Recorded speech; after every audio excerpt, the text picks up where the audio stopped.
सब मानने वाले हुजूर इरशाद फरमाते हैं जो गुस्ले मैयत देता है उसकी क्या फजीलत है। हजरत जाबिर रदी अल्लाह ताला अन्हु की मरवियात में से है कि अल्लाह के प्यारे हबीब सल्लल्लाहु अलैहि वसल्लम इरशाद फरमाते हैं कि जो गुस्ल को मैयत देता है अल्लाह तबारक व ताला उसके सदके में बंदे को ऐसा गुनाहों से पाक फरमा देता है जैसे कि आज ही अपने माँ के पेट से जन्म लिया हो। कह दो सुभान अल्लाह।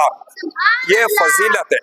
तो जब भी मैयत हो अपने घर में, अपने करीबी रिश्तेदारों में, जहाँ की भी किसी मुसलमान की ये खबर आए तो हमें चाहिए कि उसकी गुस्ल की तैयारी कीजिए। और गुस्ल इतनी बड़ी अहमियत का हामिल है कि अगर हम इसको बगैर सीखे इसको हम पूरा करना चाहें तो यकीनन उसके अंदर कमी कोताही जरूर आएगी। आप थोड़े आगे तशरीफ ले आएंगे तो आपको हो सकता है आसानी समझ में आ जाएगा। थोड़ा आगे तशरीफ ले सामने, चलो ठीक है, तो आप सामने आओ, है ना। तो जब भी हम किसी मैयत को पहले जब कपड़े उतारे तो ये याद रखें कि सफेद कपड़ा ऊपर ना रखें, ये याद रखें हमेशा, क्योंकि जब भी हम पानी ऊपर से डालेंगे तो वो उसकी रंगत जो चमड़ी की होगी वो जाहिर हो जाएगी।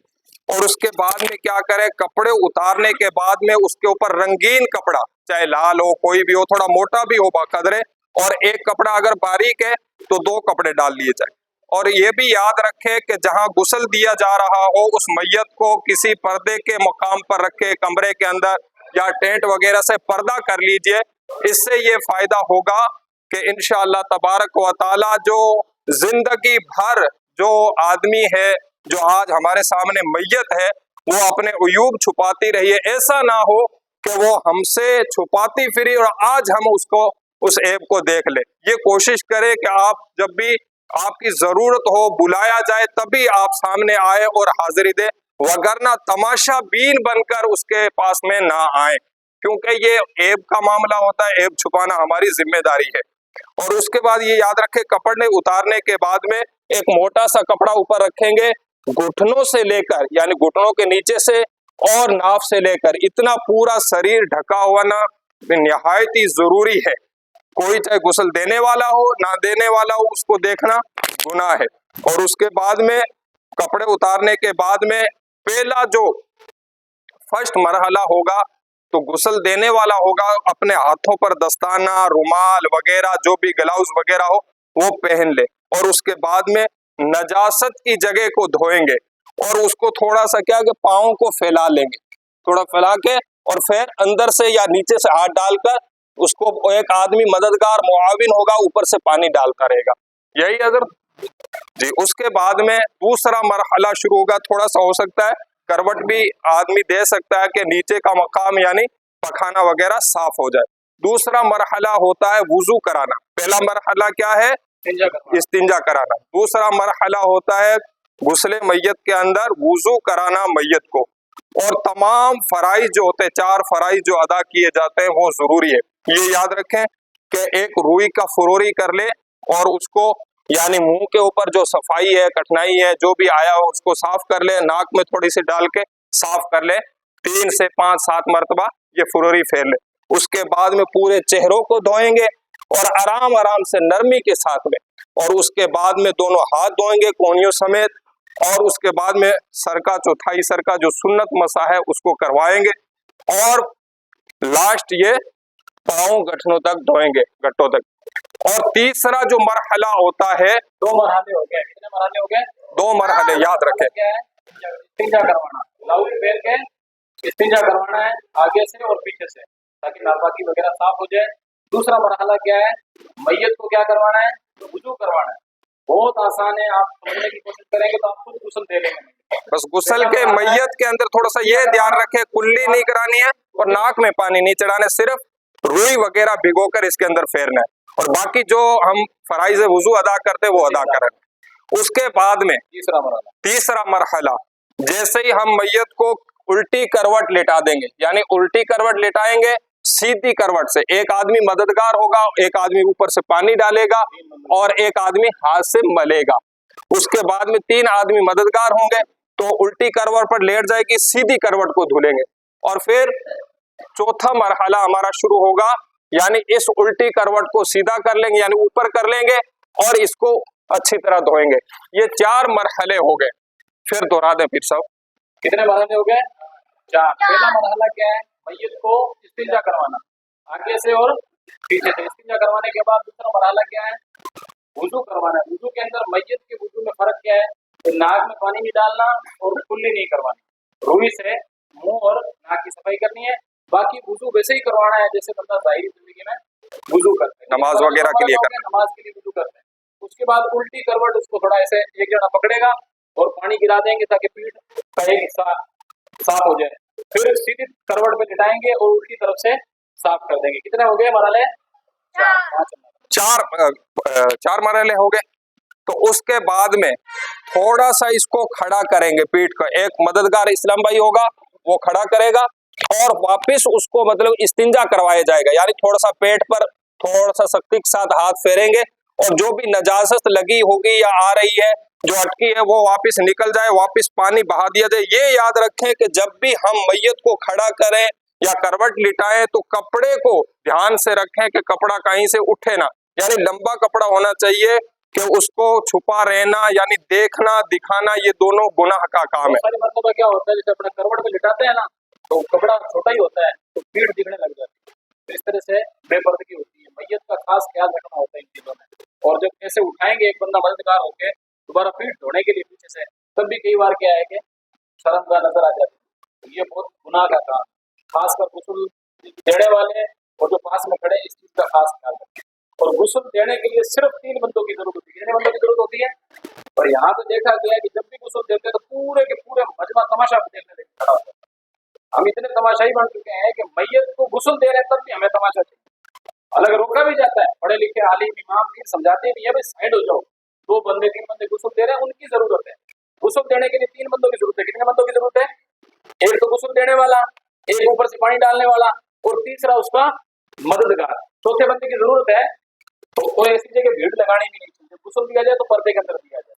ये हो गया। आगे तो वापस उसको पीठ को थोड़ा ऊंचा करेंगे, जो भी गंदगी है नजासत है आ रही है उसको पाक करेंगे, ऊपर से पानी डालेंगे, फिर नीचे से पानी डाल के साफ सुथरा कर लेंगे। ये याद रखें अगर कोई नजासत निकल जाती है, अगर इतना गुस्ल देने के बाद भी, तो वापस गुस्ल को दोहराने की जरूरत नहीं है, लेकिन उस जो नजासत है उसको बहा दिया जाए तो वो दस्तूर जो जितना गुस्ल दे चुके हैं वो कायम रहेगा। उसके बाद जो लास्ट मरहला होता है जो काफूर होता है या ऐसा कोई खुशबूदार जो चीज है इत्तर है मुअत्तर है उसके पानी के अंदर डालकर आखिर यानी चेहरे से लेकर पूरा मतलब पांव तक बहा दिया जाए 3 मरतबा। ये पूरा मुकम्मल गुस्ले मैयत है, ये मुकम्मल गुस्ले मैयत है। आसान करके थोड़े से वक्त में आपको समझा दी है। जब भी मैयत को गुस्ल देना हो तो घबराने की परेशान होने की जरूरत नहीं है। अब इसकी आगे बहुत सारी तफसील है। मैयत को जब फट्टे पे लेके आए 7 बार धुनी करें, अगरबत्ती की लोबान की खुशबू कर लें, इस तरह से लिटा के गुस्ल मैयत इस तरीके से देना है। आगे समझ में कोई सवाल है आपकी तरफ से? एक बार मैं दोहरा रहा हूँ, दोबारा सुन लीजिएगा। मैयत को गुस्ल के लिए लिटा दिया, लिटाने के बाद क्या करेंगे? सबसे पहला काम क्या करेंगे? सबसे पहले ऐसी चादर डालेंगे मैयत के ऊपर, सफेद रंग का कपड़ा, बिल्कुल कोशिश करें परहेज ही करें। सफेद कपड़ा क्या है, जैसे ही जिस्म के ऊपर डालते हैं और जैसे ही पानी उसके ऊपर गिराते हैं तो शर्म का दिखने लग जाता है, जो कि हराम काम है ना। ये लोगों को होता है भाई सफेद कपड़ा ही जरूरी होता है। कफन भी सफेद कपड़े के अलावा हो सकता है, पर सुन्नत सफेद है। सुन्नत क्या है?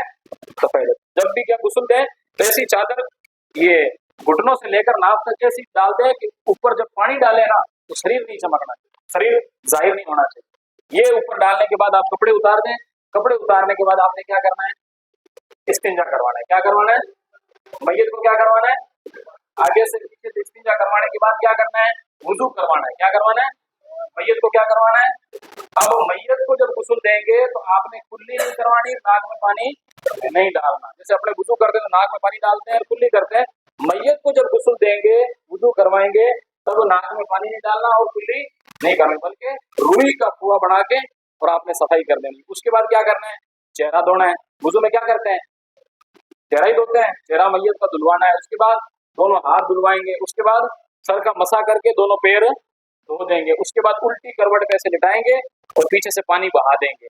और उसके बाद सीधी करवट पे लिटाएंगे, पानी बहा देंगे। और उसके बाद ऐसे मैयत को खड़ा करेंगे, बिठाएंगे थोड़ा सा और पीछे से पानी बहा देंगे। और वुजू हो गया, चारों तरफ धो दिया, उसके बाद सर से लेकर पानी तक पांव तक पानी एक बार और कफूर का पानी बहा दे। काफूर का उससे पहले भी पानी बहा लें ताकि कहीं से भी जिस्म सूखा ना रहे।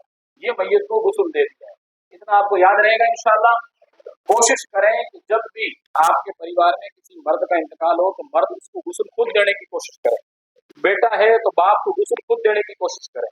तो ये सवाब का काम है, बहुत बड़ी फजीलत का काम है। एक तो गुस्ले मैयत में शामिल होना बहुत सवाब का काम है, और एक जनाजे में शामिल होना बहुत बड़ा सवाब का काम है। जनाजा और गुस्ले मैयत क्या है? फर्ज किफाया है। क्या है? फर्ज किफाया है। अगर खबर मिलने पर कुछ लोगों ने अगर ये काम कर लिया तो सारे बरीउन जिम्मा हो जाएंगे, और खबर मिलने के बाद एक बंदे ने जनाजे की नमाज नहीं पढ़ी या गुस्ले मैयत नहीं दिया तो पूरा का पूरा गांव गुनहगार। तो ये चीजें क्या है कि जरूरियात दीन है। क्या है? जरूरियात दीन है। दीन की जरूरत है, इसका हासिल करना, इसका इल्म रखना हमारे लिए जरूरी है। अब आपका किसी का कोई सवाल है, कोई चीज समझ नहीं है, सवाल करने में शर्म करने की जरूरत नहीं। हो गया? ये है कि गुस्ल के बाद जैसे एक बार गुस्ल दे दिया, हाँ, दोबारा निकाल आ गई, क्या दोबारा गुस्ल दे सकते हैं? मैयत को कई बार क्या है, कई जगह गुस्ल दे देते हैं, दोबारा देने की आदत ही नहीं है। दोबारा अगर निजात निकल जाए तब भी निजात के लिए दोबारा गुस्ल देने की आदत नहीं है। तो पहली बात है गुस्ल की कैसी नौबत आती ही नहीं, बहुत कम आती है। लैट का आया अगर हाँ तो वो नजासत धोनी पड़ेगी, नजासत तो वो तो धोनी पड़ेगी। हो गया? अगर एक और सुन लो, अगर ये कफन के कितने कपड़े हैं? कफन के मर्द के कफन के 3 कपड़े हैं। कितने कपड़े हैं? इतना बता के दुआ करने से ज्यादा आप याद नहीं रख पाओगे। ये तरीका हो गया कफन के इजार, लिफाफा और कमीज। ये मर्द के 3 सुन्नत कपड़े याद रखें। एक इजार है, एक लिफाफा है और एक मैयत के 3 कपड़े। जिਵੇਂ मान लो मैयत में कई बार लड़ना, मान लो कि बाहर कोई शहर इंतकाल होना, जिਵੇਂ मैयत गुस्ल दौड़ तो बाद ईदगाह जिਵੇਂ खून निकल ਹੁੰਦਾ है, तो खून के बारे चाहे कि खून अगर निकला फिर भी गुस्ल नहीं देना। और जेड़ा गुस्ला डेढ़ चादर पीर साहब ने आखी चिट्टी चादर मना नहीं है, दोबारा सुन मगई ना मना कर गए। हुक्म आए कि इनके मान लो 4 लाड़ होने, 4 लाड़ ते उस तो बाद मेरे ने सुनो तो क्या आंदे कि ऐसा कपड़ा होवे, आ रही है कपड़ा, कोई सही कपड़ा हो, आ कपड़ा ऐसा ही है कि मान लो रंग बीते बाद मतलब पता नहीं लगता है। मेन जो चीज है वो ये है कि कपड़ा ऐसा होना चाहिए कि जिस्म शर्मगाह नजर ना आए पानी डालने के बाद। दुआ कर लें। अल्लाह